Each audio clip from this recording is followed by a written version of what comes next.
যদি হাসিনার পতন না হতো এবং এই আন্দোলন যদি ব্যর্থ হতো, আমাদের অনেকের ফাঁসি হয়ে যেত। এই রাশেদ সুন্দরভাবে ঘটনা প্রবাহ সিকুয়েন্স গুলো বর্ণনা করেছেন।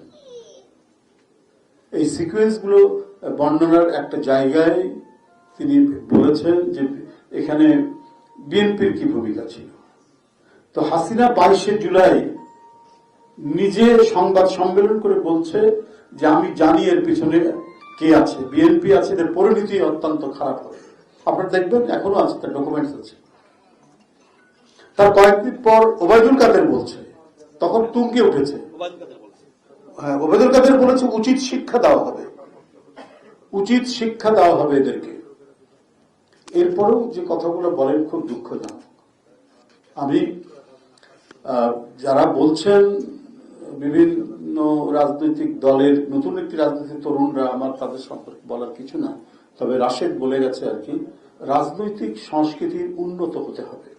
সেটি না হলে পরে আমরা যে তিমিরে ছিলাম সেই তিমিরের মধ্যেই আমাদের থাকতে হবে।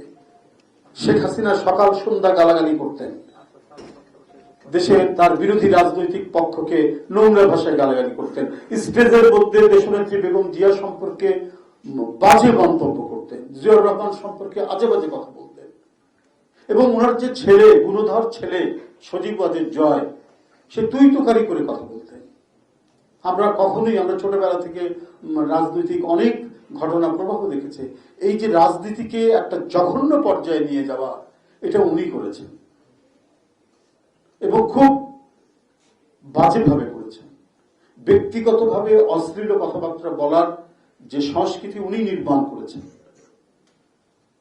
আমরা এত কিছুর পরে, এত জুলুম, এত নিপীড়ন, এত নির্যাতন, রিমান্ডে আমাদেরকে নানাভাবে উত্তপ্ত করা, আমাদেরকে জুলুম করা, তারপরেও আমরা যখন মুক্তি পেয়ে বেরিয়েছি তার বিরুদ্ধে কঠোর আমরা সমালোচনা করেছি, কঠোর বক্তব্য রেখেছি, কিন্তু বাজে কথা কোনোদিন বলিনি।